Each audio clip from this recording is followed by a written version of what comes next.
destaque do UOL. Ele ficou no 0x0 contra o LDU em Quito, como eu falei. E olha só que curioso, manteve um jejum de 4 anos sem vencer jogos na altitude.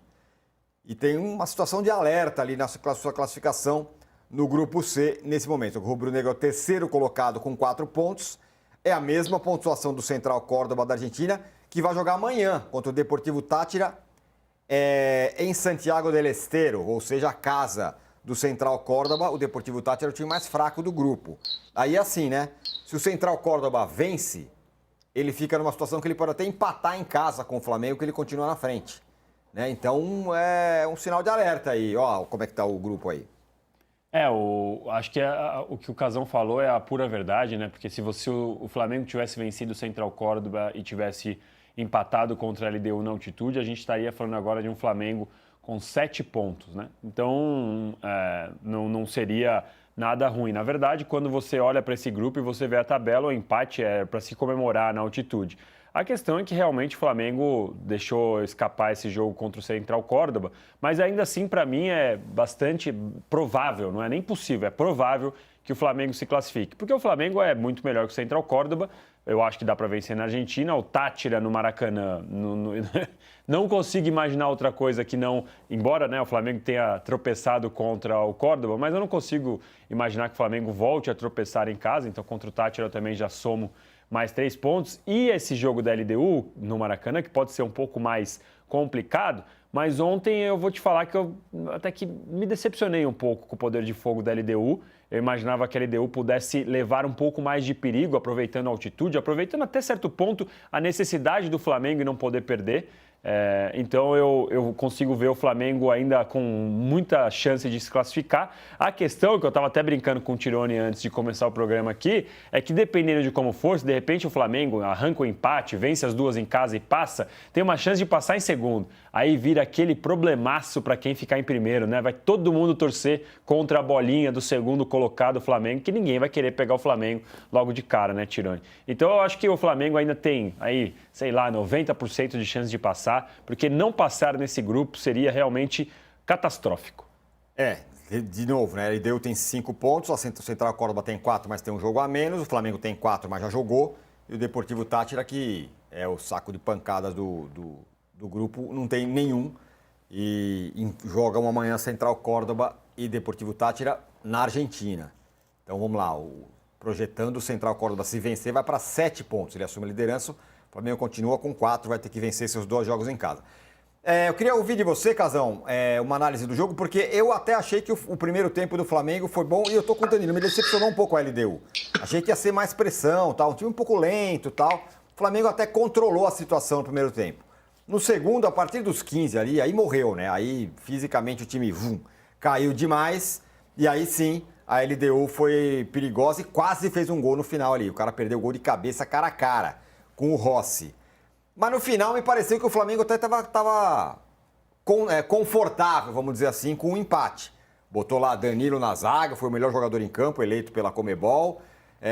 Se fechou e ficou no 0x0. O que você achou, Casão, do jogo? Então, primeiro eu vou na mesma linha que vocês. Eu fiquei decepcionado com a LDU. Eu achei que fosse dar aquela correria, marcar em cima, marcar a defesa do Flamengo em cima, forçar o erro. Eu me decepcionei. O Flamengo, ele teve o domínio do jogo, mas teve o mesmo problema contra o Vasco, né? Errou muita finalização. Claro que lá a finalização é diferente. A bola pega uma velocidade maior, até pro passe é difícil. Mas eu acho que o Flamengo tem que melhorar exatamente nisso. Na finalização, tem chance para fazer gol? Vai lá e faz o gol. Senão o jogo complica contra qualquer um. Mas eu acredito que o Flamengo passe. Eu acho que até que passe em primeiro lugar. Aí que negócio, agora precisa ganhar as 2 em casa. Cara, ele ia ter que ganhar as 2 em casa de qualquer jeito, até por jogar no Maracanã, por jogar do lado da sua torcida. Ele deveria ter ganho todas em casa, né? Não tinha que ter perdido pro Central de Córdoba. Então, essa segunda fase aí, eu acho que o empate contra o Córdoba, na pior das hipóteses, e vencer as 2 em casa, classifica. Olha, o Casão falou sobre perder gols e outro foi de novo a sina do Flamengo de perder gols. né? Teve questões de finalização e agora o Flamengo chegou a 2 jogos sem fazer gols, né? Ele empatou em 0-0 com o Vasco, empatou em 0-0 agora. E uma das melhores chances do jogo foi do Flamengo ainda no primeiro tempo com o Arrascaeta, né? Só que de novo... Recuou, pois é, não chutou. Depois não conseguiu o gol com 17 finalizações contra o Vasco no sábado, pelo Brasileirão. Ontem, o Flamengo finalizou 10 vezes. Foi uma menos do que a LDU, mas de novo ficou sem marcar, o que parece que tem sido um problema do Flamengo, Danilo. Dos 8 jogos depois do Campeonato Carioca, o Flamengo ganhou 1, empatou 3 e perdeu 1. Ontem estava o Juninho como titular e o Pedro entrou depois, né? Entrou no segundo tempo. O problema é que de gols perdidos é recorrente no Flamengo, né? E afetou, inclusive, os trabalhos anteriores ao do Felipe Luiz. Acho que esse é o raio-x que se faz hoje, né? Como o Flamengo perde gol. Ontem, né, que perdeu muitos gols ontem, mas hoje ontem teve uma chance e não guardou. Ontem eu acho que estava dentro da expectativa não criar tanto, com a condição da altitude.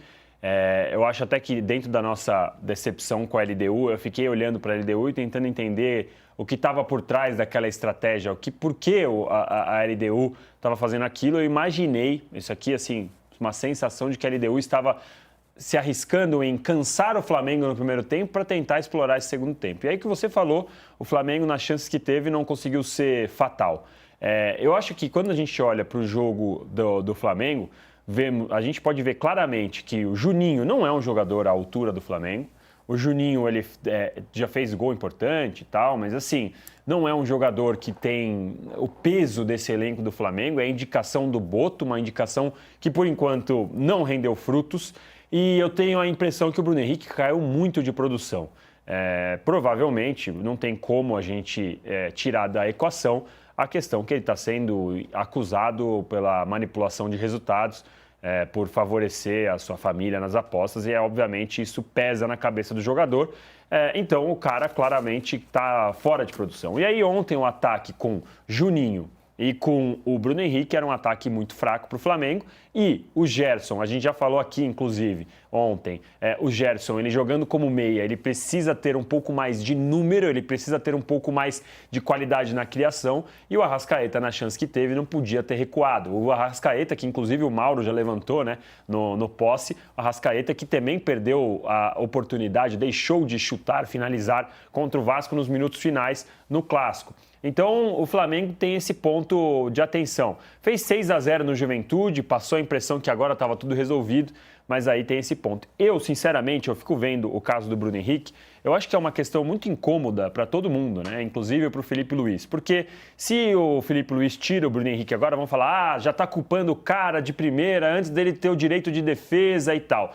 Mas o rendimento técnico do Bruno Henrique em campo não está correspondendo. E, ao mesmo tempo, quando eu vejo a investigação, vejo os prints da conversa, a única maneira de o Bruno Henrique se safar dessa é se todas aquelas conversas forem montagens. Porque se as conversas sendo verdadeiras, que é o que eu acredito, porque é o que a polícia já tem como prova, como indício, na verdade, não tem como o Bruno Henrique não sair como culpado dessa história. Então, assim, a única maneira do Bruno Henrique se safar dessa é se aquilo for montagem. Como não vai ser montagem, o Bruno Henrique em algum momento vai virar réu, vai ser culpado e tudo mais. Sinceramente, é uma situação muito ruim para todo mundo e eu acho que o Flamengo vai ter que encontrar uma outra alternativa que não ficar insistindo com ele, porque a queda de produção está visível. Vamos